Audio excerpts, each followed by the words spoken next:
Hello, I'm Mike McCulloch.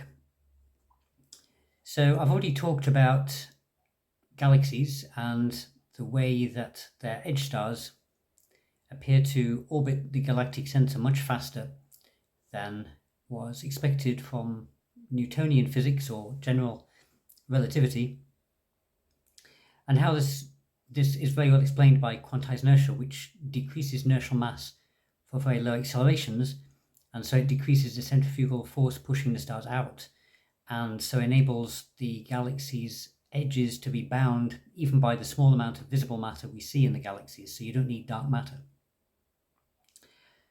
Okay, that's all well and good. That's good evidence for quantized inertia. But there is another kind of system that is even better evidence, and I would say conclusive, and that is wide binaries. So many stars in our galaxy are actually binaries, maybe half of them. And well, but some of them are separated by more than 7,000 astronomical units, which is a very large distance, and these are called wide binaries. And maybe 10 years ago, also a paper in 2019, Hernandez et al., who's an astronomer in Mexico, he studied these wider binaries and their orbital speeds, the speed at which they orbit around each other. And he showed that whenever these wider binaries are so separated that their accelerations relative to each other are so slow that they are like the acceleration of stars at the edge of galaxies, then they start to show exactly the same anomaly that galactic stars do, which is incredible, because, well, the difficulty of this for the hypothesis of dark matter is that they have to add the dark matter to the edge of the galaxy to get it to fit the data that they're seeing. So they have to postulate new physics for it that tells it to stay spread out at the edge of the galaxy and not to all coalesce in the center, attract itself and end up in the center of the galaxy. So how then can they explain why suddenly you need to pack dark matter into these very small wide binary systems? They can't. It's not consistent. So, but quantized inertia can explain this very well, because the stars are orbiting so far apart, their accelerations are so slow that the UNU waves they see are very long, and they're damped by the cosmic horizon, and so they lose inertial mass. So they have less centrifugal force pushing them apart, and so they remain bound, and they are able to orbit far more rapidly than we might expect. And this is what this plot here shows.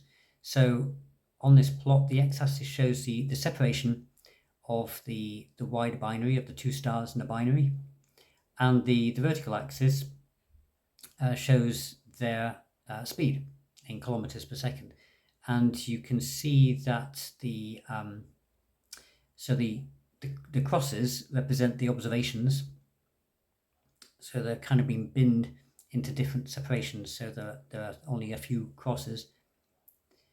And the grey area shows the uncertainty in the data. So the actual data is anywhere within that grey area.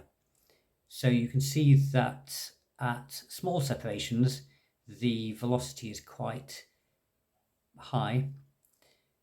As you go out to wider and wider separations, you'd expect the velocity to decrease in a Keplerian sense, and you can see that in the bottom dashed curves. That's what's supposed to happen according to Newton or general relativity, which are about the same. But in fact, what the data shows is that the speed of the stars remains high as you have them separate. So, and that's why the grey area doesn't intersect the three dashed lines at the bottom. There's a significant difference there.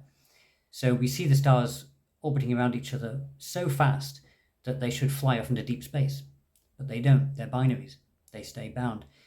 So what does quantized inertia predict? Well, that's shown by the solid curves on the graph, and that agrees very well with the data. So it predicts that the stars lose inertial mass So they have less centrifugal force pushing them out, so they're able to orbit faster and still stay bound.